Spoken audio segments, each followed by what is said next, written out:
जय गुरु जी की संगत जी।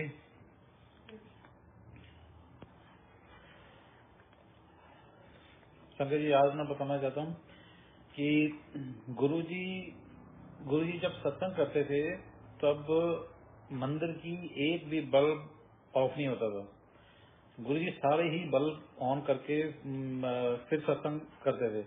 अगर कोई by the way bulb fuse भी हो जाता था उसके उसी टाइम वो बल्ब चेंज होता था।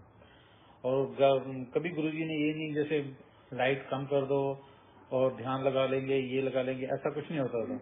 गुरुजी हमेशा पूरी लाइटें, इवन देन की बाथरूम टॉयलेट की लाइटें भी जब ऑन जलती रहती थी। पता नहीं गुरुजी का इसमें क्या था।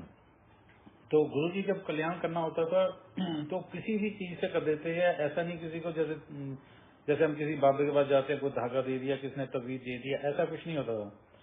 एक बार गुरुजी मम्मी नो कहते आंटी लाल किले जाया, तो लाल किले जाया, लाल किले मंदिर ता एयरपोर्ट जाके सीधी वापस आया। तो संजय जी आप ध्यान रखो भी जी ये भी कैसी बात है। गुरुजी जलंधर में आए हुए हैं और मम्मी नो कह रहे हैं कि आंटी लाल किले जाया और मंदिर जाया दिल्ली मंदिर, उसके बाद एयरपोर्ट तो बाद सीधी वापस आया, कहते कल्याण हो जाऊं। सानू उसलिए ध्यान नहीं आया। तो सुबह ही मम्मी ने डैडी मेरे लाल किले में ही काम करते थे, रेड फोर्ट के अंदर उत्थे काम करते होंगे थे, because he was working in army. तो हमें भी सानू भी ध्यान नहीं आया भी ਅਸੀਂ ਕੀ ਕਹਿ ਰਹੇ हैं ना। गुरु जी ने सानू क्या एडी बड़ी गल की, पर ਆਪਾਂ ध्यान नहीं दिता। तो डैडी चले गए तो मम्मी गए नहीं। तो मैं तो उत्थे सीगा। तो शाम ਨੂੰ मम्मी आए तो गुरु जी कहते ਇੱਥੇ ਕਰਨ ਕਹਿੰਦੇ ਨਾ ਤਾਂ ਤੂੰ ਗੱਲ ਮੰਨਦਾ ਹੈਗਾ ਨਾ ਤੇਰੀ ਮਾਂ ਗੱਲ ਮੰਨਦੀ ਹੈ, ਇੱਥੇ ਫਾਇਦਾ ਕੀ ਹੈ, ਤੁਹਾਨੂੰ ਬਾਅਦ ਚ ਪਤਾ ਲੱਗਣਾ, ਦੇਖੋ ਤੂੰ ਬਾਅਦ ਚ ਪਤਾ ਲੱਗਣਾ ਵਾ। ਇਦਾਂ ਹੀ ਕਹਿੰਦੇ ਨੇ। ਹੁਣ ਜਦੋਂ ਗੁਰੂ ਜੀ ਨੇ ਜੋ ਗੱਲ ਜੋ ਕਹਿੰਦੇ ਸੀਗੇ ਉਹ ਸਾਨੂੰ ਉਸੇ ਟਾਈਮ ਪੂਰੀ ਕਰਨੀ ਚਾਹੀਦੀ ਸੀ, ਪਰ ਸਾਨੂੰ ਨਹੀਂ ਪਤਾ ਹੁੰਦਾ। ਅਸੀਂ ਤਾਂ ਆਪਣਾ ਦਿਮਾਗ ਲੈ ਲਈਦਾ। ਤਾਂ ਆਪਣਾ ਦਿਮਾਗ, ਸਾਡਾ ਦਿਮਾਗ ਤਾਂ ਕੁਝ ਵੀ ਨਹੀਂ ਹੈਗਾ ਗੁਰੂ ਜੀ ਅੱਗੇ। ਤਾਂ ਉਹ ਫਿਰ बाद में 2-4 महीने बाद ਸਾਨੂੰ पता लगा ਜਦੋਂ मम्मी का वीजा कैंसिल हो गया। मम्मी ने यूएस आना था तो मम्मी का वीजा कैंसिल हो गया। तो टेंशन हो गई। आप यू नो दैट जब उस समय तो इंडिया में थे 2002 की बात, उस समय तो वीजा लगना ही बहुत बड़ी बात थी और वीजा लगने का पूरा चांसेस थे। उसके बाद एकदम ही कैंसिल हो गया। जब आपका जैसे कोई काम नहीं होता ना तब आपको गुरुजी ध्यान आते हैं, फिर गुरुजी गल्ला याद आती हैं, कभी कुछ आता है। तो फिर जैसे 4-5 महीने बाद फिर दिमाग में आई भी मम्मी गुरुजी ने तो किया थी इतने जाएंगी, लाल किले जाए, मंदिर जाए तो एयरपोर्ट जाए तो वापस आ जाए। और मम्मी कहती चल फिर पैसे, क्योंकि जब कोई काम नहीं होता ना फिर तो सिर्फ गुरुजी ध्यान आते हैं, फिर तो उसको ध्यान आता ही नहीं है। और ये भी कोई इदा की गल नहीं सी। तो वहां से फिर चलो हमने बोला सुबह हम नहा धो के तैयार हो गए। हमने बताया नहीं, घर पे बताया सिर्फ हमने भी हमने ऐसे जाना है तो आ जाएंगे शाम तक। तो सीधे वहां से बस पकड़ी जलंधर से सीधे पहले दिल्ली बस स्टैंड। तो जैसे हम उतरे तो हमारे पास टाइम भी कम था, मान लो पूरा घूम के वापस भी जाना है। तो जो ऑटो वाला था तो उसको हमने बोला कि हमें यहाँ से मंदिर जाना है, छतरपुर मंदिर के आगे जाके वहां से। तो वहां पर मंदिर में उसको उस समय पता नहीं होता था किसी को ज्यादा कहाँ पर मंदिर है क्या है। तो उन्होंने बोला वैसे ऐसे वहां जाना है, तो पहले लाल किले जाना है, फिर मंदिर जाना है, फिर एयरपोर्ट जाना है, फिर हमें तो यहाँ छोड़ देना। वो कहते एक ही गल हुई। मैं कहता तू छड़ दू गला छड़ दू, तू पैसे बता कितने। तो जो उसने पैसे बताए चलो इज ओके। तो हम पहले हमने बोला, कहता करना कि लाल किले करना। तो मैं कहा बस कोई नहीं, तो 10-15 मिनट में रुकना तो हम आ जाएंगे। तो लाल किले गए। तो लाल किले गए, उस समय की ज्यादा प्रोटेक्शन ज्यादा चल रही थी, काफी पता नहीं कुछ हुआ था तो अंदर नहीं जा सकते क्योंकि आर्मी पूरी अंदर थी। तो मैं और मम्मी जाके ऐसे बाहर लाल किले के बाहर ऐसे बैठे, 10-15 मिनट हम बैठे। तो मतलब कुछ नहीं हुआ ऐसा भी जैसे हम बोले कि कुछ हुआ ना, कुछ नहीं हुआ। बस गुरुजी की फ्रेगनेंस आ रही थी, ऐसे बोलूं मैं आपको, गुरुजी की फ्रेगनेंस थोड़ा आ रही थी। तो वहां बैठे 10-15 मिनट बैठे तो हम फिर उठ के आ गए। तो फिर उसको ऑटो वाले को बोला ऐसे चलो मंदिर जाना है। तो वहां मंदिर गए। तो मंदिर मम्मी बोला तो कहता कितनी देर रुकना। मैं कहते 15-20 मिनट रुकना, ज्यादा नहीं आता, थोड़ी देर रुकना। तो मंदिर गए तो वहां पर माली अंकल थे, माली अंकल ने फिर चाय बना ली। फिर हमने पूरा मत्था टेका, मत्था टेके चाय प्रसाद लिया। चाय प्रसाद लेके आधा घंटा लगा। तो हमने पहले माली अंकल अब चलते हैं, हमें फिर मैं आऊंगा। तो उसके बाद क्योंकि गुरुजी की जो गुरुजी ने कहा था वो पूरा करना था। तो उसके बाद सीधा हम एयरपोर्ट के लिए चले गए। तो वहां से सीधा एयरपोर्ट कहता पाए, वो कहता भी आपने एयरपोर्ट क्या करना है। मैं कहता चलता सही दोनों किया वहां पर चल बस। तो एयरपोर्ट गए तो वहां पर कोई जानता जुनता तो था नहीं। तो करना की जाके वहां बैठे 10-15 मिनट बैठे थे बाहर ही, तो बैठ के वहां से फिर ऑटो कोई पकड़ा, तो ऑटो पकड़ के हम सीधा बस स्टैंड से फिर बस ली, बस लेके सीधा हम जलंधर आ गए। और जैसे ही जलंधर आए, आप यकीन मानो विद इन 15 दिन मम्मी उनका वीजा पूरा लग के जलंधर एम्बेसी के अंदर वहां पर उनके पेपर पूरे आ गए थे। तो गुरुजी का कहना ही बहुत बड़ी बात होती है, लेकिन सानू पता ही नहीं होता भी हमने करना क्या है, कैसे है। गुरुजी गल्लां ਆਪਾਂ देखे कदे दियां कभी कुछ। तो गुरुजी के पास गुरुजी कहते गुर पीरा की चाकरी है बड़ी सुख शांत, ये बहुत औखी है। मैंने गुरुजी के पास रहकर देखा है कि गुरुजी के पास रहना एक तो बहुत बड़ी बात है। ये आप नॉर्मल मतलब रहना बहुत मुश्किल, क्योंकि गुरुजी सोने ही नहीं देते। 1 मिनट भी आप सो नहीं सकते गुरुजी के पास। गुरुजी के मतलब कि 24 आवर कुछ ना कुछ चला ही रहता है, कभी कुछ। वो टाइम जो गुरुजी के साथ था, मैं आपको क्या बताऊं, मतलब कि बिल्कुल ही अलग, जैसे पता नहीं हम कहाँ पर थे। अब मैं आज की बात जैसे सोचता हूँ, हमारे पास फोन है, फेसबुक है, कभी कुछ है, काम है, घर है, बच्चे हैं, ये है वो। उस समय कोई ध्यान ही नहीं आता था, कुछ भी ध्यान नहीं। उस समय सिर्फ गुरुजी गुरुजी गुरुजी गुरुजी ध्यान आता था। तो सुबह उठते थे गुरुजी, शाम को उठते गुरुजी, जो गुरुजी आ गए हैं, गुरुजी चले गए हैं, गुरुजी वहाँ है, गुरुजी वहाँ है। उस समय सिर्फ यही बातें हमारे दिमाग में चलती रहती थी और कुछ नहीं।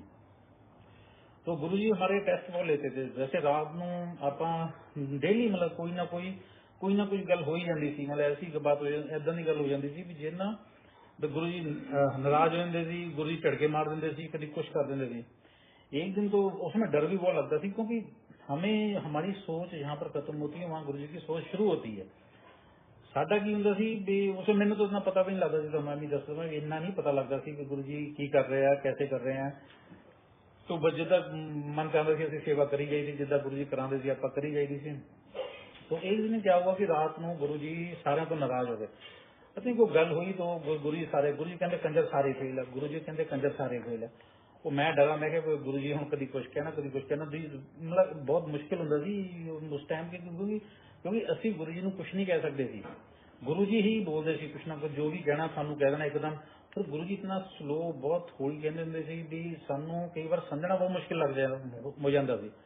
तो गुरु जी उठे तो गुरु जी थे जैसे लम्बे पै के गुरु जी उठे, तो गुरु जी सारे तो नाराज। मैं फटाफट मेरे तो नहीं, उस दिन गुरु जी मेरे तो नाराज नहीं थे, बाकी सारे नाराज हो गए। मैं फटाफट गुरु जी के शू लेंदे गुरु जी ने पाते, गुरु जी तो कुछ नहीं बोले ना, बना फटाफट बाहर निकले। मैं गुरु जी के नाल पिछे ते ज्ञानी जी पिछे गड्डी लैके आ गए। ਅਸੀਂ ਮੰਦਰ ਪੂਰਾ 5 ਕਿਲੋਮੀਟਰ ਤੱਕ ਉੱਥੋਂ ਘੁੰਮ ਕੇ ਆਏ। ਤਾਂ ਗੁਰੂ ਜੀ ਛੇਤੀ ਕਿਸੇ ਨੂੰ ਨਾ ਬੁਲਾਉਣ, ਗੁਰੂ ਮਤਲਬ ਮਜ਼ਾਕ ਕਰਦੇ ਸੀ ਗੁਰੂ ਜੀ, ਉਦਾਂ ਹੀ ਗੁਰੂ ਜੀ ਨਾਰਾਜ਼ ਤਾਂ ਕੀ ਹੋਣਾ ਸੀਗਾ। ਤਾਂ ਗੁਰੂ ਜੀ ਮੈਨੂੰ ਕਹਿੰਦੇ, ਗੁਰੂ ਜੀ ਉਸ ਸਮੇਂ ਮੈਂ ਤੁਹਾਨੂੰ ਦੱਸਿਆ, ਇੱਕ ਤਾਂ ਚਾਹ ਪ੍ਰਸ਼ਾਦ ਗੁਰੂ ਜੀ ਬਹੁਤ ਪੀਂਦੇ ਸੀ, ਇੱਕ ਕਣਕ ਦਾ ਜੂਸ, ਵੀਟ ਗ੍ਰਾਸ ਦਾ ਜੂਸ ਜਿਹੜਾ ਹੁੰਦਾ ਇਹ ਗੁਰੂ ਜੀ ਬਹੁਤ ਪੀਂਦੇ ਸੀ। ਇੱਕ ਵਾਟਰਮੈਲਨ ਦਾ ਜੂਸ ਜਿਹੜਾ ਹੁੰਦਾ ਸੀ ਉਹ ਬਹੁਤ ਪੀਂਦੇ ਹੁੰਦੇ ਸੀ। ਤਾਂ ਉਹ ਸਾਨੂੰ ਤਾਂ ਪਤਾ ਨਹੀਂ ਵੀਟ ਗ੍ਰਾਸ ਉਸ ਲਈ ਕੀ ਹੁੰਦਾ ਕੀ ਨਹੀਂ ਹੁੰਦਾ, ਕੀ ਆ ਹੁਣ ਥੋੜਾ ਪਤਾ ਲੱਗਣ ਲੱਗਾ ਵੀ ਇਹ ਚੀਜ਼ ਕੀ ਹੈ ਨਾ। ਤਾਂ ਗੁਰੂ ਜੀ ਉਸ ਦਿਨ ਕੀ ਹੋਇਆ ਕਿ ਏਦਾਂ ਮੈਨੂੰ ਤਾਂ ਬਣਾਉਣਾ ਵੀ ਨਹੀਂ ਆਉਂਦਾ ਸੀ ਰੀਅਲੀ, ਮੈਂ ਦੱਸਾਂ ਵੀ ਮੈਨੂੰ ਤਾਂ ਬਣਾਉਣਾ ਵੀ ਥੋੜੇ ਦਿਨ ਹੀ ਹੋਏ ਸੀ ਗੁਰੂ ਜੀ ਆਏ ਨੂੰ। ਤਾਂ ਮੈਨੂੰ ਕਹਿੰਦੇ ਗੁਰੂ ਜੀ ਕਹਿੰਦੇ ਕਣਕ ਦਾ ਜੂਸ ਬਣਾ ਕੇ ਲਿਆ, ਕਣਕ ਦਾ ਪਤਾ ਨਹੀਂ ਅੱਧੇ ਕਿਹਾ, ਕਹਿੰਦੇ ਕਣਕ ਦਾ ਜੂਸ ਬਣਾ ਕੇ ਲਿਆ। ਮੇਰਾ ਮਤਲਬ ਇੱਕਦਮ ਬੰਦਾ ਸੁਣ ਹੋ ਜਾਂਦਾ ਵੀ ਇਹ ਬਣਾਉਂਗੇ ਕਿੱਦਾਂ, ਕੀ ਕਰਾਂਗੇ, ਇਸ ਓਕੇ ਨੂੰ ਵੀ ਜਦੋਂ ਬਣਾਈ ਨਹੀਂ ਚੀਜ਼ ਤਾਂ ਕਿੱਦਾਂ ਕਰਾਂਗੇ। ਉਹ ਵੀ ਗੁਰੂ ਜੀ ਨੂੰ ਦੇਣੀ ਆਈ, ਉਹਨੂੰ ਹੱਥ ਸਾਡੇ ਕੰਬਦੇ ਹੁੰਦੇ ਸੀਗੇ। ਤਾਂ ਫਿਰ ਉਹ ਸ਼ਬੀਲਾ ਸੀ, ਉਹ ਬਾਹਰ ਖੜਾ ਸੀ। ਮੈਂ ਕਿਹਾ ਸ਼ਬੀਲੇ ਕਿੱਦਾਂ ਕਰਨੀ, ਕਹਿੰਦਾ ਬਹੁਤ ਏਦਾਂ ਕਰੋ, ਉੱਪਰੋਂ ਮਾੜੀ ਮਾੜੀ ਕੱਟ ਕੇ ਲਿਆ, ਮਿਕਸੀ ਚ ਪਾ ਦੇ, ਮਾੜਾ ਜਿਹਾ ਪਾਣੀ ਪਾ ਕੇ ਉਹਨੂੰ ਬਸ ਕਰਕੇ ਮਿਕਸੀ ਗ੍ਰਾਈਂਡ ਕਰਕੇ ਬਸ ਗੁਰੂ ਜੀ ਦੇ ਅੱਗੇ ਦੇ ਦਿਓ। ਯਕੀਨ ਮੰਨੋ ਵੀ ਮੈਂ ਉਦਾਂ ਹੀ ਕੀਤਾ, ਉਹਨੂੰ ਕਰਕੇ ਤੇ ਛਾਣ ਕੇ ਪਾਣੀ ਵਿੱਚ ਮਿਕਸੀ ਗ੍ਰਾਈਂਡ ਕਰਕੇ ਤਾਂ ਛਾਣ ਕੇ ਗੁਰੂ ਜੀ ਨੂੰ ਦਿੱਤਾ। ਤਾਂ ਗੁਰੂ ਜੀ ਦੇਖ ਲਓ ਉਹ ਉਸ ਦਿਨ ਪੇ ਗੁਰੂ ਜੀ ਨੇ ਪੀਤਾ। ਉਹ ਦੇਖ ਲਓ ਕਿ ਗੁਰੂ ਜੀ ਨੇ ਉਸ ਦਿਨ ਪੀਤਾ, ਤਾਂ ਉਹ ਫਿਰ ਗੁਰੂ ਜੀ ਥੱਲੇ ਨਾ ਛੱਡ ਦਿੰਦੇ ਹੁੰਦੇ ਸੀ ਥੋੜਾ ਜਿਹਾ। ਉਹ ਫਿਰ ਸਾਰੀ ਸੰਗਤ ਲਈ ਹੁੰਦਾ ਸੀ, ਜਿੰਨੇ ਸੇਵਾਦਾਰ ਹੁੰਦੇ ਸੀ। ਅਸੀਂ ਗੁਰੂ ਜੀ ਦੀ ਕੋਈ ਚੀਜ਼ ਵੇਸਟ ਨਹੀਂ ਕਰੀਦੀ ਹੁੰਦੀ ਸੀ। ਗੁਰੂ ਜੀ ਆਪ ਤਾਂ ਮਤਲਬ ਥੋੜਾ ਜਿਹਾ ਪ੍ਰਸ਼ਾਦ ਤੌਰ ਤੇ ਲੈਂਦੇ ਸੀ, ਬਾਕੀ ਤਾਂ ਗੁਰੂ ਜੀ ਸਾਨੂੰ ਹੀ ਦੇਂਦੇ ਹੁੰਦੇ ਸੀ। ਤਾਂ ਉਹ ਗੁਰੂ ਜੀ ਨੇ ਫਿਰ ਇੰਨਾ ਕੁ ਦੇਣਾ ਸੀ ਕਿ ਆਪਣਾ ਸਾਰੇ ਥੋੜਾ ਲੈ ਕੇ ਸਾਰੇ ਸੇਵਾਦਾਰਾਂ ਨੇ ਫਿਰ ਆਪਾਂ ਲੈਣਾ। ਫਿਰ ਗੁਰੂ ਜੀ ਲਈ ਅਸੀਂ ਜਦੋਂ ਚਾਹ ਬਣਾਉਣੀ ਸਵੇਰੇ ਅਰਲੀ ਮਾਰਨਿੰਗ, ਗੁਰੂ ਜੀ ਲਈ ਗੁਰੂ ਜੀ ਚਾਹ ਪੀਂਦੇ ਸੀ, ਨਾਲ ਫਿਰ ਦਲੀਆ ਖਾਂਦੇ ਹੁੰਦੇ ਸੀ। ਤਾਂ ਯੂ ਨੋ ਦਲੀਆ ਬਣਾਉਣ ਨੂੰ ਅਸੀਂ ਵਿਦਿਨ 5 ਮਿੰਟ ਲਾਈ ਦਿੰਦੇ ਸੀ ਦਲੀਆ ਬਣਾਉਣ ਨੂੰ ਨਾ। 5 ਮਿੰਟ ਮਾੜੇ ਜਿਹੇ ਘੀ ਦੇ ਵਿੱਚ ਭੁੰਨ ਕੇ ਉਹਨੂੰ ਰੱਖ ਕੇ ਤਾਂ ਵਿਦਿਨ 5-10 ਮਿੰਟ ਲੱਗਦੇ ਹੁੰਦੇ ਸੀ ਗੁਰੂ ਜੀ ਲਈ ਦਲੀਆ ਬਣਾ ਦਿੱਤਾ। ਤੇ ਗੁਰੂ ਜੀ ਦੇ ਚਾਹ ਪ੍ਰਸ਼ਾਦ ਜਦੋਂ ਅਸੀਂ ਬਣਾਉਂਦੇ ਸੀ ਤਾਂ ਨੋਰਮਲੀ ਆਪਾਂ ਜਿੱਦਾਂ ਘਰਾਂ 'ਚ ਬਣਾਈ ਦੀ ਉਦਾਂ ਹੀ ਬਣਾਈ ਦੀ ਸੀ, ਪਰ ਗੁਰੂ ਜੀ ਜਦੋਂ ਆਪਣਾ ਪੀ ਕੇ ਸਾਨੂੰ ਦਿੰਦੇ ਹੁੰਦੇ ਸੀ, ਅਸੀਂ ਉਹ ਫਿਰ ਬੜੀ ਚਾਹ ਦੇ ਵਿੱਚ ਪਾ ਲਈ ਦੀ। ਮਤਲਬ 5-7 ਸੇਵਾਦਾਰ ਹੁੰਦੇ ਸੀ, ਇੱਕ ਵਾਰੀ ਬਣਾ ਕੇ ਤੇ ਅਸੀਂ ਗੁਰੂ ਜੀ ਦਾ ਸਾਰਾ ਪ੍ਰਸ਼ਾਦ ਉਹਦੇ ਵਿੱਚ ਪਾ ਕੇ ਤੇ ਫਿਰ ਅਸੀਂ ਸਾਰੇ, ਉਹਦਾ ਟੇਸਟ ਹੀ ਇੱਕਦਮ ਅਲੱਗ ਹੋ ਜਾਂਦਾ ਸੀ, ਜਿੱਦਾਂ ਪਤਾ ਨਹੀਂ ਉਹ ਕੀ ਚੀਜ਼ ਹੁੰਦੀ ਸੀ। ਆਈ ਡੋਂਟ ਨੋ ਮੈਂ ਤੁਹਾਨੂੰ ਕਿਹਾ ਦੱਸਿਆ ਵੀ ਮਤਲਬ ਇੱਕਦਮ ਹੀ ਜਿੱਦਾਂ ਅਲੱਗ ਚੀਜ਼ ਹੁੰਦੀ ਸੀ, ਸਾਨੂੰ ਪਤਾ ਵੀ ਨਹੀਂ ਲੱਗਦਾ ਸੀ ਕਿ ਕੀ ਕਰ ਰਹੇ ਹਾਂ।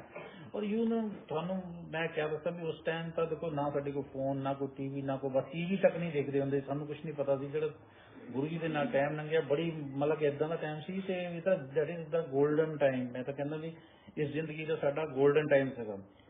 ਤਾਂ ਉਹ ਗੁਰੂ ਜੀ ਮਹਾਂਪੁਰਸ਼ਾਂ ਦੇ ਨਾਲ ਜਦੋਂ ਗੁਰੂ ਜੀ ਕੋ ਆਪਾਂ ਜਾਂਦੇ ਹੁੰਦੇ ਸੀ, ਗੁਰੂ ਜੀ ਕੋ ਫ੍ਰੈਗਨੈਂਸ ਇੱਕ ਏਦਾਂ ਦੀ ਫ੍ਰੈਗਨੈਂਸ ਸੀਗੀ, ਇਹ ਮਤਲਬ ਕਿ ਇੱਕਦਮ ਅਲੱਗ ਤਰੀਕੇ ਦੀ ਹੁੰਦੀ ਸੀ। ਜਿੱਦਾਂ ਆਪਾਂ ਜਾਈਦਾ ਗੁਰੂ ਜੀ ਕੋ ਤਾਂ ਸਾਨੂੰ ਥਕਾਵਟ ਹੁੰਦੀ ਸੀ ਕਦੀ। ਉਸ ਸਮੇਂ ਤੋਂ ਮੈਂ ਦੱਸਾਂ ਵੀ ਜਦੋਂ ਆਪਾਂ ਦਿੱਲੀ ਜਾਣਾ, ਨਾ ਕੋਈ AC ਬੱਸਿਸ ਹੁੰਦੀ ਸੀ, ਨਾ ਕੁਛ ਹੁੰਦੀ ਸੀ। ਗੱਡੀਆਂ ਤਾਂ ਕਿਸੇ ਕੋਲ ਬਹੁਤ ਘੱਟ ਹੁੰਦੀਆਂ ਸੀ, ਜ਼ਿਆਦਾ ਅਮੀਰ ਜਿਹੜੇ ਹੁੰਦੇ ਸੀ ਉਹਨਾਂ ਕੋਲ ਗੱਡੀਆਂ ਹੁੰਦੀਆਂ ਸੀ, ਬਾਕੀ ਤਾਂ ਨੋਰਮਲ ਬੱਸਾਂ 'ਚ ਹੀ ਜਾਂਦੇ ਹੁੰਦੇ ਸੀ। ਅਸੀਂ ਤਾਂ ਬੱਸਾਂ 'ਚ ਹੀ ਜਾਈਦਾ ਸੀ। ਤਾਂ ਜਦੋਂ ਬੱਸ ਵਿੱਚ ਵੀ ਉਹਨਾਂ ਦੇ ਰੋਡਵੇਜ਼ ਦੀ ਬੱਸਿਸ ਹੁੰਦੀ ਸੀ, ਉਹਦੇ ਵਿੱਚ ਨਾ ਕੋਈ AC, ਨਾ ਕੋਈ ਬੱਸ। ਤੋਂ ਜਲੰਧਰ ਤੋਂ ਦਿੱਲੀ ਤੱਕ 8-9 ਘੰਟੇ ਲੱਗ ਜਾਂਦੇ ਸੀ ਬੱਸ ਵਿੱਚ। ਤੋਂ ਉੱਥੋਂ ਫਿਰ ਆਟੋ ਪਕੜ ਕੇ ਗੁਰੂ ਜੀ ਕੋਲ 8 ਵਜੇ ਅਸੀਂ ਗੁਰੂ ਜੀ ਕੋਲ ਪਹੁੰਚੀਦਾ ਸੀ। ਜੇ ਉਹਨਾਂ ਥਕਾਵਟ ਬੁਰੀ ਮਿੱਟੀ ਦੇ ਰੱਟੇ ਨਾਲ ਪੂਰਾ ਕਰਿਓ, ਫਿਰ ਰਸਤੇ 'ਚ ਵੀ ਕਿਤੇ ਮਤਲਬ ਜਿੱਦਾਂ ਬੱਸ ਇੱਕ ਜਗ੍ਹਾ ਰੁਕਦੀ ਹੁੰਦੀ ਸੀ, ਬੱਸ ਰੁਕ ਕੇ ਉਹਦੇ ਬਾਅਦ ਸਿੱਧਾ ਆਪਾਂ ਗੁਰੂ ਜੀ ਕੋਲ ਆ ਜਾਈਦਾ ਸੀ। ਆਪਾਂ ਕਹਿੰਦੇ ਸੀ ਜਿੱਦਾਂ ਚਾਹ ਪ੍ਰਸ਼ਾਦ ਵੀ ਆਪਾਂ ਗੁਰੂ ਜੀ ਤੋਂ ਹੀ ਲੈਣਾ ਹੈ, ਤਾਂ ਲੰਗਰ ਪ੍ਰਸ਼ਾਦ ਵੀ ਆਪਾਂ ਗੁਰੂ ਜੀ ਦਾ ਹੀ ਉਦੋਂ ਗ੍ਰਹਿਣ ਕਰਨਾ ਬਸ। ਤਾਂ ਜਿੱਦਾਂ ਗੁਰੂ ਜੀ ਕੋ ਆਉਂਦੇ ਸੀ, ਤੁਸੀਂ ਦੇਖੋ ਵੀ ਜਿੱਦਾਂ ਆਉਂਦੇ ਸੀ ਤਾਂ ਜਿੱਥੇ ਗੁਰੂ ਜੀ ਬੈਠੇ ਹੁੰਦੇ ਸੀ ਉਹਦੇ ਬਾਹਰ ਤੱਕ ਇੰਨੀ ਫ੍ਰੈਗਨੈਂਸ ਆਉਂਦੀ ਸੀਗੀ, ਉਹੀ ਫ੍ਰੈਗਨੈਂਸ ਜਿਹੜੀ ਉਹ ਬਾਹਰ ਤੱਕ ਆ ਰਹੀ ਹੁੰਦੀ ਸੀ ਫ੍ਰੈਗਨੈਂਸ। ਤਾਂ ਫਿਰ ਜਿੱਦਾਂ ਗੁਰੂ ਜੀ ਕੋ ਅਸੀਂ ਅੰਦਰ ਆ ਕੇ ਗੁਰੂ ਜੀ ਨੂੰ ਮੱਥਾ ਟੇਕੀਦਾ ਸੀ, ਤਾਂ ਜਿੱਦਾਂ ਹੀ ਮੱਥਾ ਟੇਕਿਆ ਗੁਰੂ ਜੀ ਨੂੰ, ਉਹ ਸਾਡੀ ਥਕਾਵਟ ਜਿੰਨੀ ਸੀ, ਥਕਾਵਟ ਇੱਕਦਮ ਦੂਰ ਹੋ ਜਾਂਦੀ ਸੀ। ਉਹ ਪਤਾ ਹੀ ਨਹੀਂ ਕਿੱਧਰ ਗਏ, ਮਤਲਬ ਐਂ ਲੱਗਦਾ ਹੁੰਦਾ ਸੀ ਜਿੱਦਾਂ ਅਸੀਂ ਕੁਛ ਕੀਤਾ ਹੀ ਨਹੀਂ, ਮਤਲਬ ਕੋਈ ਥਕਾਵਟ ਹੀ ਨਹੀਂ ਹੋਈ ਆਉਣ ਜਾਣ ਦੀ। ਸਾਨੂੰ ਇੰਨੀ ਦੂਰੋਂ ਦਿੱਲੀ ਤੋਂ ਆਏ ਹਾਂ, ਸਾਨੂੰ ਕੋਈ ਥਕਾਵਟ ਨਹੀਂ ਹੋਈ। ਤੋ ਗੁਰੂ ਜੀ ਤੋਂ ਮਹਾਸ਼ਿਵ ਹੈ, ਇਹਨਾਂ ਦਾ ਕੁਝ ਵੀ ਨਹੀਂ। ਮੈਂ ਤਾਂ ਅਸੀਂ ਇਹਨਾਂ ਦਾ ਕੁਝ ਦੇਖ ਹੀ ਨਹੀਂ ਸਕਦੇ, ਨਾ ਗੁਰੂ ਜੀ ਦਾ ਕੋਈ ਦੇਖਣਾ ਵੀ ਨਹੀਂ ਚਾਹੀਦਾ, ਕਿਉਂਕਿ ਇਹ ਤਾਂ ਅਨੰਤ ਹੈ, ਇਹਨਾਂ ਦਾ ਕੁਝ ਵੀ ਨਹੀਂ ਹੈਗਾ। ਮਤਲਬ ਕਿ ਆਪਣਾ ਮੈਂ ਤੁਹਾਨੂੰ ਕੀ ਦੱਸਾਂ, ਇਹਨਾਂ ਦੇ ਜਿਹੜੇ ਚਰਨ ਆ, ਚਰਨਾਂ ਵਿੱਚੋਂ ਵੀ ਅੰਮ੍ਰਿਤ ਨਿਕਲਦਾ। ਜੇ ਆਪਾਂ ਰਾਤ ਨੂੰ ਸਵੇਰ ਦਾ ਮਾਲਿਸ਼ ਕਰੀ ਦੀ ਸੀ ਨਾ ਲੱਤਾਂ ਵਿੱਚ, ਤਾਂ ਗੁਰੂ ਜੀ ਦੇ ਜਿੱਦਾਂ ਨਾ ਪਾਣੀ ਥੋੜਾ ਨਿਕਲਦਾ ਹੁੰਦਾ ਸੀ ਚਰਨਾਂ ਵਿੱਚੋਂ। ਤੇ ਕਈ ਵਾਰ ਇੱਕ ਵਾਰ ਤਾਂ ਗੁਰੂ ਜੀ, ਤੁਹਾਨੂੰ ਮੈਂ ਦੱਸਾਂ, ਗੁਰੂ ਜੀ ਪਤਾ ਨਹੀਂ ਕਿਹਾ ਵੀ ਇੱਕ ਦਿਨ ਉੱਪਰੋਂ ਸੀੜੀਆਂ ਤੋਂ ਆਏ, ਜੇ ਨਾ ਬਲੀਡਿੰਗ ਕਰ ਰਹੇ ਸੀ, ਮੂੰਹ ਚੋਂ ਨਾ ਗੁਰੂ ਜੀ ਦੇ ਬਲੀਡਿੰਗ ਹੋ ਰਹੀ ਸੀ ਛੱਤ ਤੋਂ। ਅਸੀਂ ਭੱਜੇ ਗਏ, ਗੁਰੂ ਜੀ ਨੂੰ ਫੜਿਆ, ਗੁਰੂ ਜੀ ਥੱਲੇ ਲੈ ਕੇ ਆਏ। ਤਾਂ ਉਹਨਾਂ ਦੇ ਕਿਸੇ ਬੰਦੇ ਨੂੰ ਬਲੀਡਿੰਗ ਹੋਈ ਹੋਵੇ ਤਾਂ ਉਹਦੇ ਬਾਅਦ ਤੁਸੀਂ ਦੇਖੋ ਵੀ ਕਿੱਦਾਂ ਹੁੰਦਾ ਹੋਊਗਾ। ਤਾਂ ਗੁਰੂ ਜੀ ਨੂੰ ਅਸੀਂ ਲਿਆ ਕੇ ਤਾਂ ਤੇ ਬੈੱਡ ਦੇ ਉੱਪਰ ਲੰਮਾ ਪਾਇਆ, ਮਤਲਬ ਗੁਰੂ ਜੀ ਲੰਮੇ ਪੈ ਗਏ। ਗੁਰੂ ਜੀ ਕਹਿੰਦੇ ਕੰਜਰੋਂ ਮਾਰਚ ਕਰੋ, ਕੰਜਰ ਕਹਿੰਦਾ ਮਾਰਚ ਕਰੋ।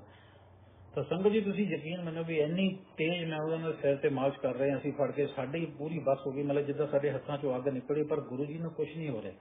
ਕਿ ਗੁਰੂ ਜੀ ਦਾ ਜੋ ਸਰੀਰ ਸੀਗਾ ਇੰਨਾ ਕੋਮਲ ਸੀਗਾ, ਕਈ ਵਾਰ ਤਾਂ ਲੱਗਦਾ ਹੁੰਦਾ ਸੀ ਵੀ ਅਸੀਂ ਇੰਨੀ ਮਾਰਚ ਕਰ ਰਹੇ ਹਾਂ ਵੀ ਇੰਨੀ ਜ਼ਿਆਦਾ ਜ਼ੋਰ ਨਾਲ ਨਾ ਕਰੀਏ, ਗੁਰੂ ਜੀ ਦੀ ਕੋਈ ਹੱਡੀ ਨਾ ਕੁਛ ਨਾ ਹੋ ਜਾਵੇ, ਕੁਛ ਨਾ ਹੋਵੇ, ਕਿਸੇ ਚੀਜ਼ ਨੂੰ ਕੋਈ ਐਮੀ ਨਾ ਟੁੱਟ ਜਾਵੇ, ਕੁਛ ਹੋ ਜਾਵੇ ਨਾ। ਪਰ ਗੁਰੂ ਜੀ ਨੂੰ ਕਦੀ ਕੁਛ ਹੁੰਦਾ ਹੀ ਨਹੀਂ ਸੀਗਾ। ਪਰ ਤੁਸੀਂ ਰਾਤ ਨੂੰ ਅਸੀਂ ਗੁਰੂ ਜੀ ਦਾ ਜੋ ਸਰੀਰ ਦੇਖੀਦਾ ਸੀ, ਜਿੱਦਾਂ ਟੀ-ਸ਼ਰਟ ਔਰ ਬਨੈਣ ਪਹਿਨਦੇ ਵੀ, ਇੱਕਦਮ ਬੱਚੇ ਦਾ ਜਿੱਦਾਂ ਕੁਛ ਵੀ ਨਹੀਂ, ਮੈਂ ਤੁਹਾਨੂੰ ਦੱਸਦਾ ਇੱਕਦਮ ਜਿੱਦਾਂ ਕੋਮਲ ਜਿਹਾ ਸਰੀਰ ਹੁੰਦਾ ਸੀ। ਗੁਰੂ ਜੀ ਦੇ ਮਸਲ ਕੁਛ ਨਹੀਂ ਹੁੰਦੇ ਸੀਗੇ, ਹੱਥਾਂ ਦੇ ਲੱਤਾਂ ਦੇ ਮਸਲ ਕੁਛ ਨਹੀਂ ਹੁੰਦੇ ਸੀ, ਜਿੱਦਾਂ ਕਿਸੇ ਮਸਲ ਦਾ ਕੋਈ ਯੂਜ਼ ਹੀ ਨਹੀਂ ਹੋਇਆ।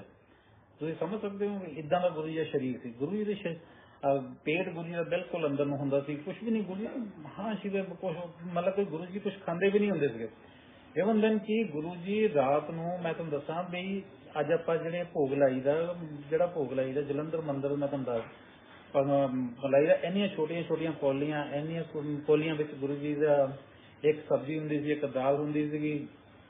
ਤਾਂ ਜੇ ਉਦਾਂ ਗੁਰੂ ਜੀ ਮਿਰਚਾਂ ਬਹੁਤ ਖਾਂਦੇ ਹੁੰਦੇ ਸੀ। ਗੁਰੂ ਜੀ ਮਿਰਚਾਂ ਦੀ ਚਟਨੀ ਹੁੰਦੀ ਸੀ ਗੁਰੂ ਜੀ ਨੂੰ, ਉਹ ਤਾਂ ਖਾ ਕੇ ਸਾਨੂੰ ਪਸੀਨੇ ਆ ਜਾਂਦੇ ਹੁੰਦੇ ਸੀਗੇ। ਤਾਂ ਗੁਰੂ ਜੀ ਦੇਖ ਲਓ ਵੀ ਉਹ ਮਿਰਚਾਂ ਗੁਰੂ ਜੀ ਸਾਰੇ ਖਾਂਦੇ, ਔਰ ਗੁਰੂ ਜੀ ਨੂੰ ਇੱਕ ਪਸੀਨਾ ਤੱਕ ਨਹੀਂ ਆਉਂਦਾ ਹੁੰਦਾ ਸੀ। ਅਸੀਂ ਉਹ ਇੱਕ ਬਾਈਟ ਵੀ ਉਹਦਾ ਲਈਦਾ ਸੀ ਜਿਹੜੀ ਮਿਰਚਾਂ ਵਾਲੇ ਦਾ, ਸਾਨੂੰ ਪਸੀਨੇ ਆਣੇ ਸ਼ੁਰੂ ਹੋ ਜਾਂਦੇ ਸੀਗੇ। ਪਰ ਗੁਰੂ ਜੀ ਨੂੰ ਦੇਖੋ ਵੀ ਉਹ ਪਸੀਨਾ ਤੱਕ ਨਹੀਂ ਆਉਂਦਾ ਹੁੰਦਾ ਸੀ। ਤਾਂ ਗੁਰੂ ਜੀ ਮੈਂ ਉਹ ਦੇਖ ਲਓ, ਗੁਰੂ ਜੀ ਇੱਥੇ ਆਂਟੀਜ਼ ਹੁੰਦੀ ਸੀ, ਆਂਟੀਆਂ ਆਉਂਦੀਆਂ ਸੀ, ਉਹ ਕਿਚਨ ਅਸੀਂ ਇੱਕਦਮ ਨੀਟ ਐਂਡ ਕਲੀਨ ਕਰ ਦਿੱਤੀ ਸੀ। ਮਤਲਬ ਕਿ ਜਦੋਂ ਗੁਰੂ ਜੀ ਦਾ ਲੰਗਰ ਖਾਣਾ ਹੁੰਦਾ ਤੇ ਗੁਰੂ ਜੀ ਨੂੰ ਕੋਈ ਦੇਖਦਾ ਵੀ ਨਹੀਂ ਹੁੰਦਾ ਸੀਗਾ, ਕੋਈ ਨਹੀਂ ਗੁਰੂ ਜੀ ਨੂੰ ਦੇਖਦਾ, ਗੁਰੂ ਜੀ ਵਾਲਾ ਕਿਸੇ ਨੇ ਨਹੀਂ ਦੇਖਣਾ ਹੈਗਾ। ਫਿਰ ਆਂਟੀਆਂ ਜਦੋਂ ਉਹਨੇ ਲੰਗਰ ਗੁਰੂ ਜੀ ਦੇ ਫੁਲਕੇ ਰੜਨੇ, ਜਿਹੜਾ ਫੁਲਕਾ ਰੜਦਾ ਹੁੰਦਾ ਸੀ ਇਹ ਪੂਰਾ ਫੁੱਲਿਆ ਹੁੰਦਾ, ਉਹ ਜਾ ਕੇ ਗੁਰੂ ਜੀ ਨੂੰ ਅਸੀਂ ਦੇਣਾ। ਜੇ ਗੁਰੂ ਜੀ ਦੋ ਵੈਸੇ ਇੱਕ ਦੋ ਬੜੀ ਮੁਸ਼ਕਿਲ ਨਾਲ ਖਾਂਦੇ, ਜੇ ਕਿਤੇ 3 ਖਾ ਲੈਣਾ, ਅਸੀਂ ਕਹਿੰਦੇ ਗੁਰੂ ਜੀ ਨੇ ਅੱਜ ਬਹੁਤ ਚੰਗੀ ਤਰ੍ਹਾਂ ਗੁਰੂ ਜੀ ਨੇ ਲੰਗਰ ਖਾਧਾ ਹੈ। ਤਾਂ ਗੁਰੂ ਜੀ ਤਾਂ ਮਹਾਂ ਸ਼ਿਵ ਹੈ। ਇਹ ਤਾਂ ਇਹਨਾਂ ਦਾ ਲੰਗਰ ਤਾਂ ਉੱਪਰੋਂ ਬਣ ਕੇ ਆਉਂਦਾ ਹੁੰਦਾ ਸੀਗਾ। ਇਹ ਤਾਂ ਸਾਡੇ ਬੈਨ ਹੈ, ਗੁਰੂ ਜੀ ਨੂੰ ਅਸੀਂ ਦੇ ਰਹੇ ਹਾਂ, ਕੁਛ ਕਰ ਰਹੇ ਹਾਂ। ਤਾਂ ਸੰਗਤ ਜੀ ਅਸੀਂ ਗੁਰੂ ਜੀ ਦਾ ਜਿੱਦਾਂ ਗੁਰੂ ਜੀ ਬਾਹਰੋਂ ਆਉਂਦੇ ਸੀਗੇ, ਅਸੀਂ ਗੁਰੂ ਜੀ ਦੇ ਜੋੜੇ ਖੋਲ ਕੇ ਦਿੰਦੇ ਸੀ ਤੇ ਗੁਰੂ ਜੀ ਦੇ ਇੱਕਦਮ ਗੁਰੂ ਜੀ ਦੇ ਚਰਨ ਆਪਾਂ ਧੋ ਦਈਦੇ ਸੀ। ਅਸੀਂ ਜਿੱਦਾਂ ਉਹ ਪਾਣੀ ਉਹਦੇ ਵਿੱਚ ਇਕੱਠਾ ਕਰਕੇ ਉਹਦੇ ਨੂੰ ਧੋ ਦਈਦਾ ਸੀ। ਅਸੀਂ ਉਹ ਜਲ ਪ੍ਰਸ਼ਾਦ ਸਾਰਾ ਪੀ ਜੀਦਾ ਸੀ, ਅਸੀਂ ਛੱਡੀਦਾ ਨਹੀਂ। ਅਸੀਂ ਇੱਕ ਜੱਗ ਵਿੱਚ ਪਾ ਕੇ ਰੱਖ ਲਈਦਾ ਸੀ, ਹੌਲੀ ਹੌਲੀ ਜਿੰਨਾ ਵੀ ਆਪਾਂ ਪੀ ਸਕਦੇ ਆਪਾਂ ਉਹਨੂੰ ਫਿਨਿਸ਼ ਕਰ ਦਈਦਾ ਸੀ। ਤਾਂ ਗੁਰੂ ਜੀ ਵਿੱਚ ਜਦੋਂ ਲੰਗਰ, ਗੁਰੂ ਜੀ ਜਦੋਂ ਪ੍ਰਸ਼ਾਦ ਤੁਸੀਂ ਦੇਖਿਆ ਹੋਣਾ, ਗੁਰੂ ਜੀ ਪ੍ਰਸ਼ਾਦ ਵੰਡਦੇ ਹੁੰਦੇ, ਗੁਰੂ ਜੀ ਹੱਥਾਂ ਨੂੰ ਪ੍ਰਸ਼ਾਦ ਲੱਗ ਜਾਂਦਾ। ਆਪਾਂ ਗੁਰੂ ਜੀ ਥੱਲੇ ਚਾਦਰ ਵਿਛਾ ਦੀ ਸੀ ਤਾਂ ਹੱਥਾਂ ਨੂੰ ਪ੍ਰਸ਼ਾਦ ਲੱਗ ਜਾਂਦਾ ਸੀ। ਵੀ ਜਦੋਂ ਗੁਰੂ ਜੀ ਪ੍ਰਸ਼ਾਦ ਵੰਡ ਕੇ ਹਟਦੇ ਸੀ ਤੇ ਅਸੀਂ ਉਹ ਡੋਂਗਾ ਜਿਹਾ ਲੈ ਕੇ ਜਾਈਦਾ ਸੀ, ਕੁਝ ਨਿੰਬੂ ਪਾਇਆ ਹੁੰਦਾ ਸੀ। ਤੇ ਗੁਰੂ ਜੀ ਆਪਣਾ ਹੱਥ ਉਹਦੇ ਵਿੱਚ ਆਪਣੇ ਹੱਥ ਧੋਂਦੇ ਸੀ, ਉਹਦੇ ਵਿੱਚੋਂ ਇੰਨੀ ਫ੍ਰੈਗਨੈਂਸ ਆਉਂਦੀ ਸੀ। ਉਹ ਜਿਹੜਾ ਜਲ ਪ੍ਰਸ਼ਾਦ ਹੁੰਦਾ ਸੀ ਤੁਹਾਨੂੰ ਮੈਂ ਦੱਸ ਨਹੀਂ ਸਕਦਾ। ਤਾਂ ਗੁਰੂ ਜੀ ਤੋਂ ਮਹਾਸ਼ਿਵ ਹੈ, ਗੁਰੂ ਜੀ ਤੋਂ ਮੈਂ ਇਹਨਾਂ ਦੇ ਅੱਗੇ ਤੁਹਾਨੂੰ ਕੁਛ ਦੱਸ ਨਹੀਂ ਸਕਦਾ। ਗੁਰੂ ਜਲੰਧਰ ਮੰਦਿਰ ਸੀਗਾ ਜਦੋਂ, ਉਸ ਟਾਈਮ ਤੇ ਜਦੋਂ ਗੁਰੂ ਜੀ ਆਏ ਸੀ, ਗੁਰੂ ਜੀ ਨੇ ਆ ਕੇ ਕਰਟਨ ਚੇਂਜ ਕਰਾਤੇ, ਪੇਂਟ ਕਰਾਤਾ, ਕਾਰਪੇਟ ਤੋਂ 2-3 ਵਾਰ ਚੇਂਜ ਹੋ ਗਏ। ਗੁਰੂ ਜੀ ਪਤਾ ਨਹੀਂ ਕਿੱਦਾਂ, ਮਤਲਬ ਕਿ ਨਾ ਆਈ ਡੋਂਟ ਨੋ ਵੀ ਕਿੱਦਾਂ ਕਰੀ ਜਾਂਦੇ ਸੀ, ਕੀ ਸੀਗਾ। ਤਾਂ ਕਾਰਪੇਟ 2-3 ਵਾਰ ਚੇਂਜ ਹੋ ਗਏ। ਫਿਰ ਗੁਰੂ ਜੀ ਨੇ ਕਹਿੰਦੇ ਵੀ ਇਹ ਇੱਧਰੋਂ ਮੰਦਿਰ ਬੰਦ ਕਰ ਦਿਆ ਕਰੋ, ਵੀ ਸਫਾਈ ਕਰਕੇ ਇਹਨੂੰ ਚੰਗੀ ਤਰ੍ਹਾਂ ਇੱਧਰੋਂ ਮੰਦਿਰ ਬੰਦ ਕਰ, ਫਿਰ ਸੰਗਤ ਆਉਂਗੀ ਉਸ ਲਈ ਖੋਲਿਆ ਕਰੋ। ਹੁਣ ਜਿੱਦਾਂ ਦੀ ਆਗਿਆ ਗੁਰੂ ਜੀ ਅਸੀਂ ਉੱਦਾਂ ਹੀ ਕਰ ਸਕਦੇ। ਅਸੀਂ ਪੂਰਾ ਮੰਦਿਰ ਇੱਧਰੋਂ ਕਰਕੇ ਪੂਰਾ ਬੰਦ ਕਰ ਦੇਣਾ। ਇੱਧਰੋਂ ਬਰਾਂਡਾ ਸਿਰ ਗੁਰੂ ਜੀ ਖੁੱਲ੍ਹਣਾ, ਅਸੀਂ ਬਰਾਂਡੇ ਦੇ ਬਾਹਰ ਬੈਠੇ ਹੁੰਦੇ ਸੀਗੇ ਪੂਰਾ ਮੰਦਿਰ ਬੰਦ ਕਰਕੇ। ਤਾਂ ਗੁਰੂ ਜੀ ਜਦੋਂ ਆਪਣੇ ਕਮਰੇ ਚੋਂ ਬਾਹਰ ਆਉਂਦੇ ਸੀਗੇ ਤਾਂ ਗੁਰੂ ਜੀ ਦੇ ਜੋ ਚੋਲਾ ਹੁੰਦਾ ਸੀ ਐਂ ਚਮਕਦਾ ਹੁੰਦਾ ਸੀ ਜਿੱਦਾਂ ਸਟਾਰ ਚਮਕਦੇ ਵੀ ਸੀ। ਮਤਲਬ ਅਸੀਂ ਗੁਰੂ ਜੀ ਦਾ ਏਦਾਂ ਫੇਸ ਤੱਕ ਨਹੀਂ ਦੇਖਦੇ ਸੀ, ਗੁਰੂ ਜੀ ਚੋਲਾ ਨਹੀਂ ਦੇਖ ਹੁੰਦਾ ਸੀ, ਗੁਰੂ ਜੀ ਦਾ ਫੇਸ ਤੱਕ ਹੀ ਦੇਖਣਾ ਸੀ। ਫਿਰ ਗੁਰੂ ਜੀ ਉੱਥੇ ਗੱਲਾਂ ਕਰਨੀਆਂ, ਹੈ ਕੰਜਰਾ ਕਿੱਦਾਂ ਆ ਗਿਆ, ਗੁਰੂ ਜੀ ਏਦਾਂ ਹੀ ਗੱਲਾਂ ਕਰਦੇ ਹੁੰਦੇ ਸੀ। ਤਾਂ ਫਿਰ ਦੇਖੋ ਵੀ ਇੰਨਾ ਗੁਰੂ ਜੀ ਕਰਨ ਤੋਂ ਬਾਅਦ ਗੁਰੂ ਜੀ ਨੇ ਫਿਰ ਜਦੋਂ ਗੁਰੂ ਜੀ ਨੇ ਆਗਿਆ ਦੇਣੀ, ਇਹ ਬੰਦਾ ਕਿ ਸਾਰੀ ਸੰਗਤ ਬਾਹਰ ਖੜੀ ਹੈ। 100 people they are standing outside, ਮਤਲਬ ਗੁਰੂ ਜੀ ਦੇ ਮੰਦਿਰ ਦੇ ਬਾਹਰ 100 ਸੰਗਤ ਖੜੀ ਹੈ, ਲੇਕਿਨ ਕਿਸੇ ਨੂੰ ਵੀ ਕੋਈ ਪਰਮਿਸ਼ਨ ਨਹੀਂ ਅੰਦਰ ਆਉਣ ਦੀ। ਫਿਰ ਗੁਰੂ ਜੀ ਕਹਿੰਦੇ ਹੁੰਦੇ ਸੀ ਹੁਣ ਗੇਟ ਖੋਲ ਦਿਓ। ਫਿਰ ਗੁਰੂ ਜੀ ਆਪਣੀ ਗੱਦੀ ਤੇ ਜਾ ਕੇ ਬਹਿ ਜਾਂਦੇ ਸੀਗੇ। ਤਾਂ ਫਿਰ ਜਦੋਂ ਲਾਈਟ ਆਨ ਕਰੀ ਦੀ ਸੀ, ਉਹ ਜਿਹੜਾ ਮੰਦਿਰ ਅੰਦਰਲਾ ਸੀਗਾ ਤੁਹਾਨੂੰ ਇਹਦਾ ਰੈੱਡ ਕਾਰਪੇਟ, ਰੈੱਡ ਕਰਟਨ ਔਰ ਪਿੰਕ ਰੰਗ ਦਾ ਥੋੜਾ ਸਾ ਜਿੱਦਾਂ ਉੱਪਰ ਦੀਵਾਰਾਂ ਹੁੰਦੀਆਂ ਸੀਗੀਆਂ।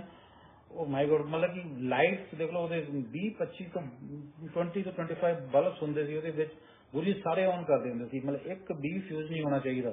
ਜੇ ਕੋਈ ਫਿਊਜ਼ ਹੋ ਗਿਆ ਤਾਂ ਸੈਂਟਰ ਵਿੱਚੋਂ ਵੀ, ਜੇ ਸੈਂਟਰ ਝੁੰਮਰ ਹੁੰਦਾ ਸੀ, ਜੇ ਉਹ ਫਿਊਜ਼ ਵੀ ਹੋ ਗਿਆ ਤਾਂ ਉਹਨੂੰ ਉਸੇ ਟਾਈਮ ਜਾ ਕੇ ਚੇਂਜ ਕਰਨਾ ਪੈਂਦਾ ਸੀ ਸਾਨੂੰ ਲਿਆ ਕੇ।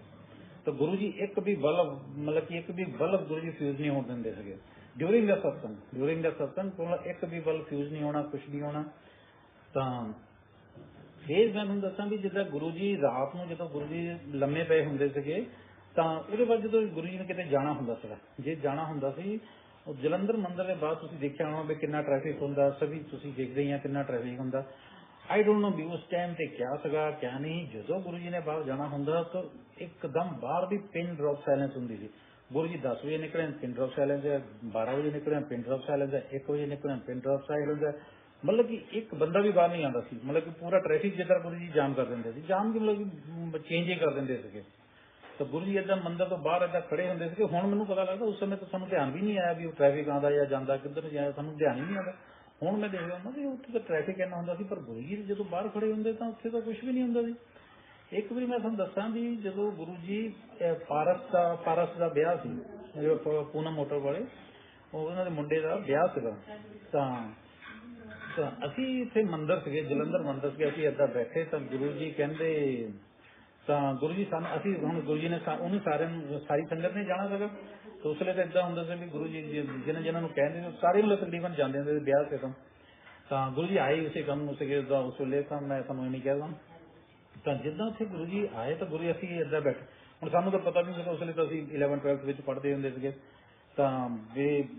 ਤਾਂ ਉੱਥੇ ਕੀ ਹੋਇਆ ਵੀ ਏਦਾਂ ਹੀ ਮੈਂ ਨਾ ਗੁਰੂ ਜੀ ਕੋਲ ਆਏ ਤਾਂ ਗੁਰੂ ਜੀ ਕਹਿੰਦੇ, ਅਸੀਂ ਏਦਾਂ ਗੱਲਾਂ ਕਰਦੇ ਸੀ, ਉੱਦਾਂ ਗੱਲਾਂ ਕਰਦੇ ਸੀ ਆਪਸ ਵਿੱਚ, ਸੇਵਾ ਦਾ 3-4 ਸੇਵਾ ਦਾ। ਗੁਰੂ ਜੀ ਕਹਿੰਦੇ ਕੰਜਰੋ ਕੋਟ ਪੈਂਟ ਸਮਾ ਲਿਓ, ਉੱਦਾਂ ਨਾ ਤੁਰ ਪਿਓ ਕਿਤੇ ਮੇਰੇ ਨਾਲ।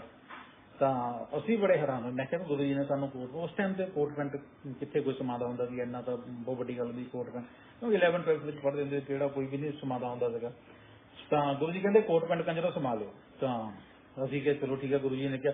ਫਿਰ ਅਸੀਂ ਉਹਦੇ ਅਗਲੇ ਦਿਨ ਡਿਸਕਸ ਕਰਨ ਲੱਗੇ, ਤੂੰ ਕਿਹੜੇ ਰੰਗ ਦਾ ਸਮਾਣਾ, ਤੂੰ ਕਿਹੜੇ ਰੰਗ ਦਾ ਸਮਾਣਾ।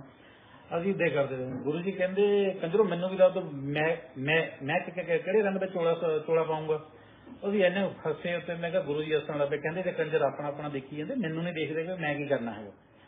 ਤਾਂ ਦੇਖੋ ਮਹਾਂਪੁਰਸ਼ ਮਹਾਂਸ਼ਿਵ ਸਾਨੂੰ ਪੁੱਛ ਰਹੇ ਵੀ ਮੈਂ ਕਿਹੜੇ ਰੰਗ ਦਾ ਚੋਲਾ ਪਾਉਣਾ ਨਾ, ਬਹੁਤ ਵੱਡੀ ਗੱਲ ਆ।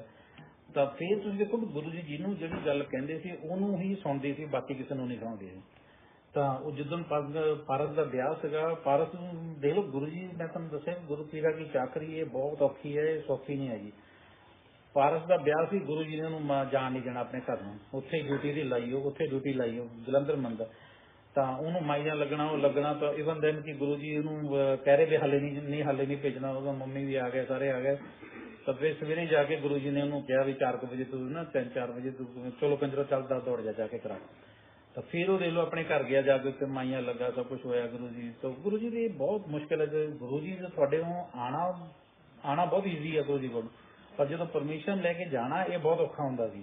ਕਿਉਂਕਿ ਗੁਰੂ ਜੀ ਦਾ ਜਦੋਂ ਟਾਈਮਿੰਗ ਹੈਗੇ ਹੁੰਦੇ ਸੀ, ਜਦੋਂ ਟਾਈਮ ਕਲੀਅਰ ਹੁੰਦਾ ਉਸ ਵੇਲੇ ਗੁਰੂ ਜੀ ਭੇਜਦੇ, ਉੱਦਾਂ ਨਹੀਂ ਭੇਜਦੇ ਹੈਗੇ। ਤਾਂ ਫਿਰ ਦੇਖੋ ਕਿ ਉੱਦਾਂ ਗੁਰੂ ਜੀ ਜਿੱਦਾਂ ਵਿਆਹ ਸੀਗਾ ਪਾਰਸ ਦਾ, ਉੱਦਾਂ ਘੱਟੋ ਘੱਟ ਮਤਲਬ ਕਿ 100-200 ਗੱਡੀ ਜਲੰਧਰ ਮੰਦਿਰ ਦੇ ਬਾਹਰ ਸਾਰੇ ਖੜੇ ਆ। ਹੁਣ ਸਾਰੇ ਨੇ ਜਾਣਾ ਵਾ, ਮੈਨੂੰ ਪਤਾ ਨਹੀਂ। ਤਾਂ ਮੈਂ ਕਿਹਾ ਗੁਰੂ ਜੀ ਨੇ ਮੈਨੂੰ ਕਹਿਣਾ ਤੂੰ ਉੱਥੇ ਮੰਦਿਰ ਹੋ ਜਾ। ਮੈਂ ਕਿਹਾ ਹੁਣ ਚਲੋ ਅੱਜ ਦਾ ਦਿਨ ਹੈਗਾ, ਇੱਕ ਦਿਨ ਤਾਂ ਵਿਆਹ ਦੇਖ ਲੈਂਦੇ ਹਾਂ। ਤਾਂ ਮੈਂ ਆਪਣੀ ਗੱਡੀ ਉਹ ਪੀਪਲ ਦੇ ਪੇੜ ਦੇ ਕੋਲ ਲਾਈ ਹੋਈ ਸੀ, ਪੀਪਲ ਦੇ ਪੇੜ ਦੇ ਕੋਲ, ਜਲੰਧਰ ਮੰਦਿਰ ਦੇ ਕੋਲ ਪੀਪਲ ਦੇ ਪੇੜ ਕੋਲ, ਥੋੜੀ ਦੂਰ ਹੀ ਸੀਗੀ। ਤਾਂ ਗਿਆਨੀ ਜੀ, ਹੁਣ ਤਾਂ ਗਿਆਨੀ ਜੀ ਨੇ ਵੀ ਜਾਣਾ ਸੀਗਾ। ਤਾਂ ਸ਼ਬੀਲਾ ਜਿਹੜਾ ਸੀ ਉਹ ਪਹਿਲੇ ਗਿਆ ਸੀ, ਮੋਂਟੀ ਨੇ ਵੀ ਜਾਣਾ, ਸ਼ਗਨ ਅੰਕਲ ਨੇ ਤਾਂ ਗੱਡੀ ਚਲਾਣੀ ਸੀ ਗੁਰੂ ਜੀ ਦੀ। ਤਾਂ ਗੁਰੂ ਜੀ ਨੇ ਫਿਰ ਮੈਨੂੰ ਨਾ ਜਿਹਨੂੰ ਗੁਰੂ ਜੀ ਬੁਲਾਉਂਦੇ ਸੀ ਉਹਨੂੰ ਹੀ ਸੁਣਦੀ ਹੁੰਦੀ ਸੀ। ਇੰਨੀ ਸੰਗਤ ਬਾਹਰ ਖੜੀ ਆ, ਦੇਖੋ ਇੱਕਦਮ ਪਿਨ ਡ੍ਰੌਪ ਸਾਇਲੈਂਸ ਆ। ਦੇਖੋ ਜਲੰਧਰ ਮੰਦਿਰ ਦੇ ਬਾਹਰ ਪਿਨ ਡ੍ਰੌਪ ਸਾਇਲੈਂਸ, ਮਤਲਬ ਕਿ ਹੁਣ ਦੇ ਟਾਈਮ ਤੇ ਦੇਖਿਆ ਜਾਵੇ ਤਾਂ ਇੱਕਦਮ ਨਾਮੁਮਕਿਨ ਜਿੱਦਾਂ ਲੱਗਦਾ। ਤਾਂ ਗੁਰੂ ਜੀ ਇਦਾਂ ਦੂਰੋਂ ਕਹਿੰਦੇ ਬੋਵੀ ਮੈਨੂੰ ਸੁਣ ਗਿਆ। ਫਿਰ ਮੈਂ ਉੱਥੋਂ ਭੱਜਾ ਆਇਆ ਕਿੰਨੀ ਦੂਰੋਂ ਨਾ।